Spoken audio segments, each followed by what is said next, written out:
Might as well get it going. Cool. Where am I catching you? In DC, just at home. Has it been a crazy week in DC? Yeah, it's a week that I don't know that I want to relive again, but yeah, it's been a crazy week. Where are you based out of DC? Oh, DC, New York. Where? SF. Oh, cool, awesome. Oh wow, lots of people are joining. Sweet. All right. Well, we've got people starting to trickle in. Um, hi. Well, maybe I'll give it another second. There's lots of people joining. Lots of people joining. All right. I'll give it 10 more seconds, and then I'll start. And we'll see if the our magic AI tool is smart enough to like crop to the beginning after. We're still working on that thing. Cool. Okay, let's see. All right, the hearts are flowing. I think we can start. Hi, I'm Chris Best, co-founder and CEO of Substack, and I'm here with Aaron Parnas. Am I saying your name right, by the way? Yep. Yep. Aaron Parnas, the famous news TikToker, video star, and most recently wildly successful Substacker, as well as the winner of the Substack TikTok Liberation Prize that we recently launched. Aaron, thanks for talking to me. Yeah, thanks for having me. I'm super excited. I've been loving Substack, and as you can see from all the people in the chat, they've been having a great time on the platform too. So it's been really great. That's awesome. Yeah, I figured I'd better introduce myself before I Yeah. introduce you, because probably most of the people know exactly who you are, and they're wondering who the heck is this other guy. Well, I thought we That's so might funny. start.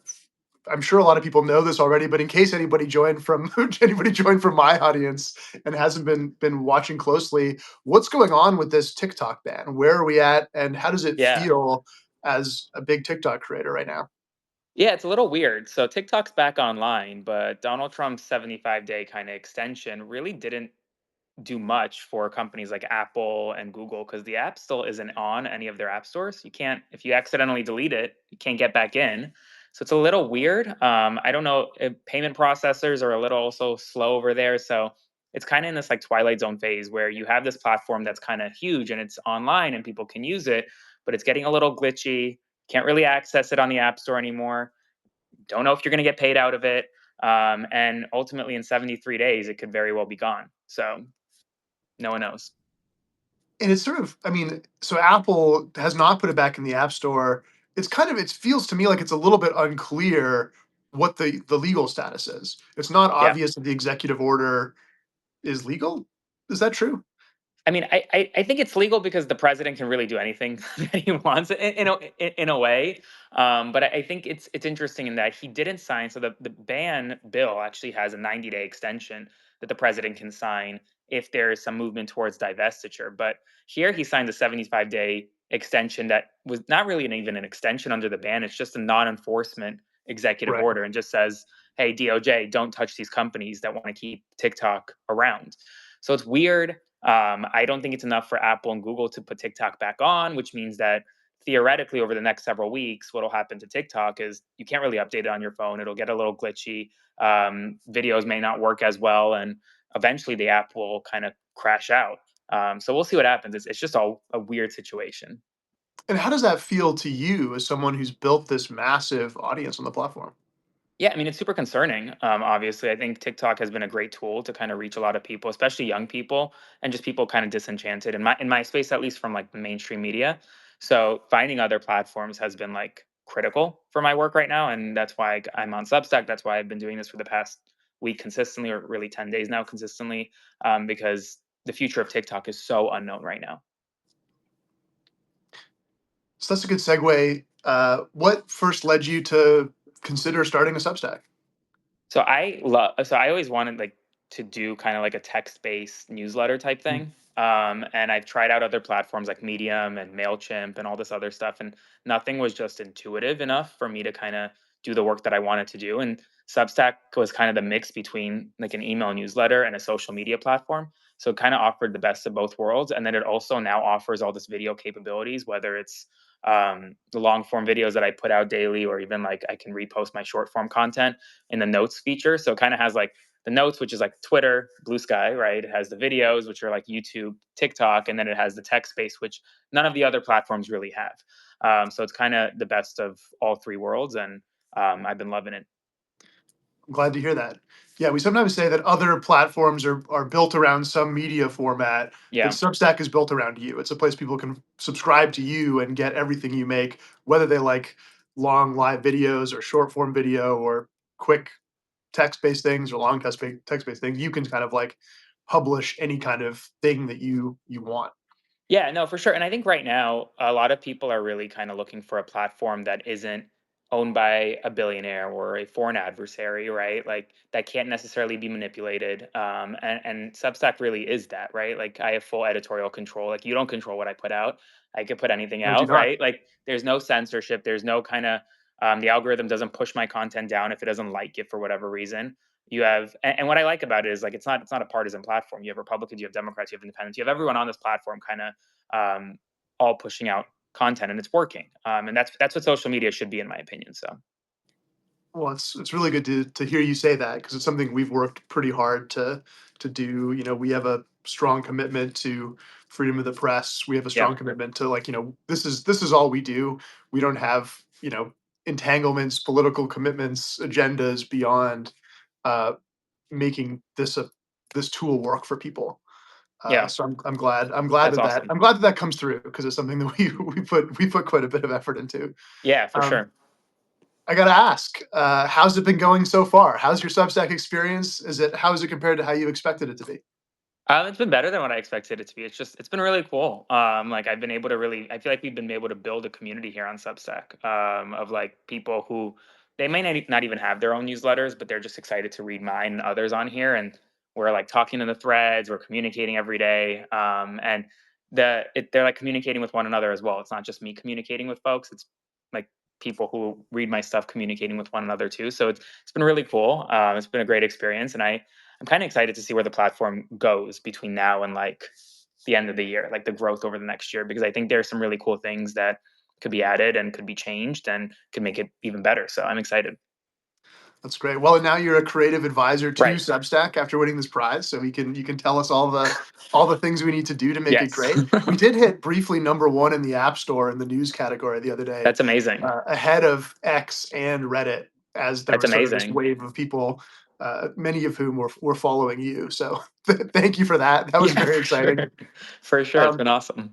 was there a moment like when you first started your Substack? Was there a moment where you wondered or worried like whether people would subscribe, whether they would pay, whether it was going to work, whether I think a lot of people I've talked to that have launched Substacks have this fear, not even the fear of like failing with it necessarily, but this fear of kind of like putting yourself out there and Yeah. having this spot where you can have this direct relationship.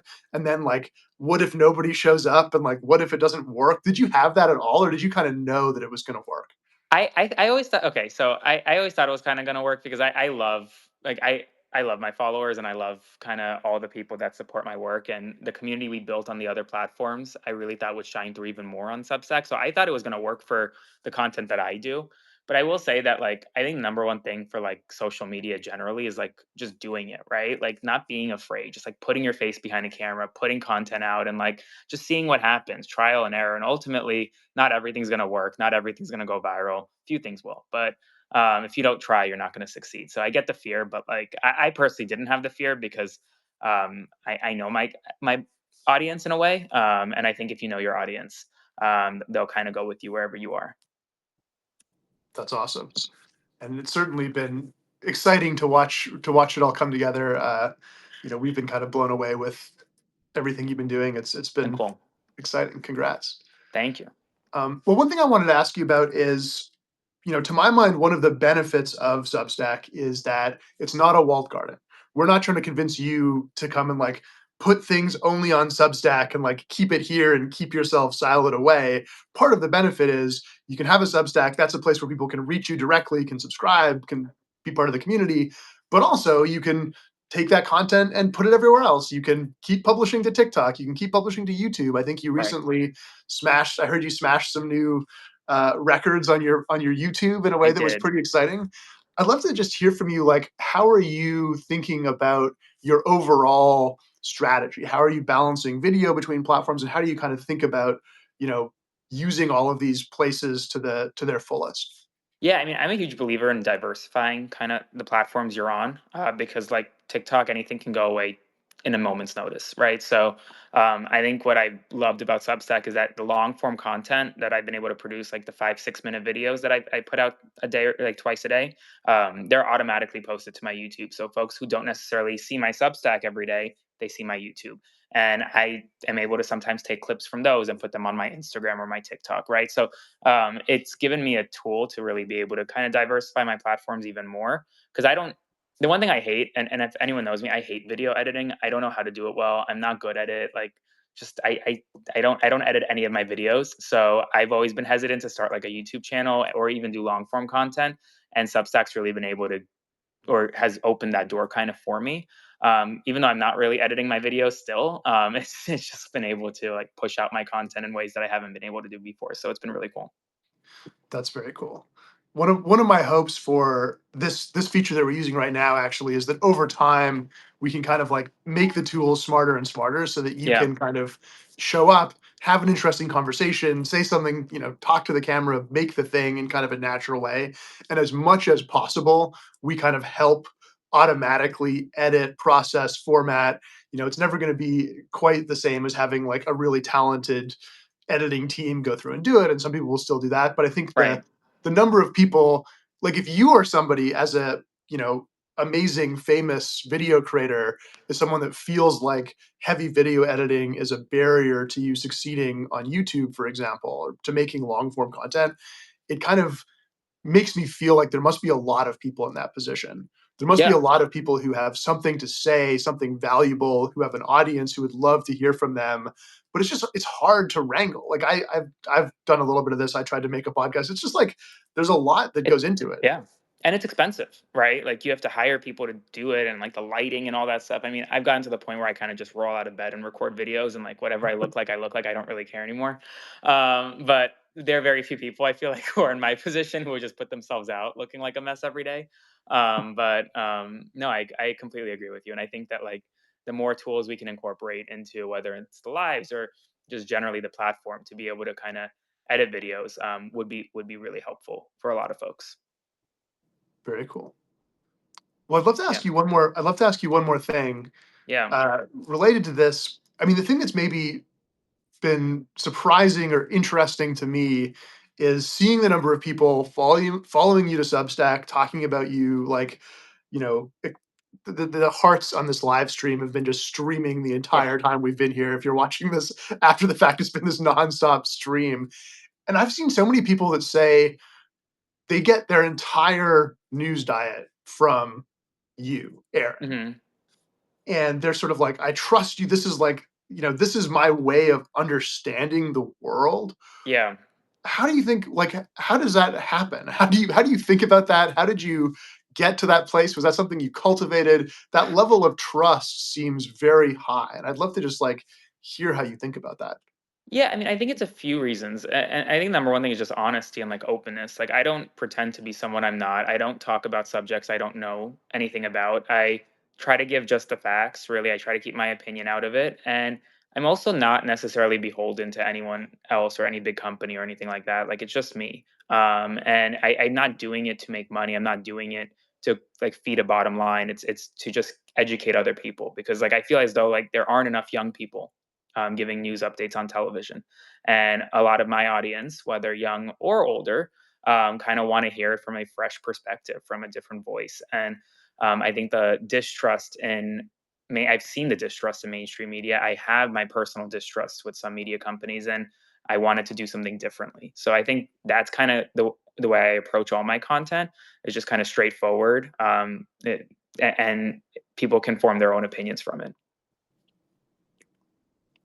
That makes total sense. And Yeah, it seems like it's working. I got to yeah, tell you. I think that thing you expressed is a thing that I hear pretty commonly from what I think of as sort of like some of the most interesting and most successful people in media is you're sort of doing it for the love of the game. There's a right. something you believe in, there's something you think is important, and the success, the views, the subscribers, the money, all those things are kind of important in that they're the fuel Yeah. that makes the thing go. But that's not necessarily the main reason it's exciting to you. And I think that's important to doing good work, and I think it's really hard to fake. Oh, for Uh, sure. I also think, like in this space generally, like people are tired of having to watch like an hour or even a half hour to kind of get their news, right? Like they don't want to watch a long news episode where you have 18 different opinion talking heads talking about yeah, their thoughts about one story, and then it's breaking news of the same story for an hour. and they have People to don't want to stretch hear it that out. anymore. They just want to get their facts like 90 seconds in and out. And if they want to go and like do research, like I don't do their research for them. They can go do their research on their own. They just want the basic bare bones facts, and that's kind of what I give them. So Fantastic. yeah. Well, with that good reminder, not to drag on too long, I should probably let you go. Unless there's anything else you want to talk about, add, plug, send people to. Yeah, I mean, I think the only thing left is if you guys are watching this and you guys don't have your own Substack newsletters, start them. There's no better time than now to start them, and DM me if you do. I'd love to check them out. Sweet. That's a great call to action. You can do it right from the Substack app. If Yeah. you're watching in the app, there's a plus button. You can write a post. You can get going. Uh, Aaron, thank you very much. Thanks, Chris. All right. Bye, Fantastic. guys. Yeah.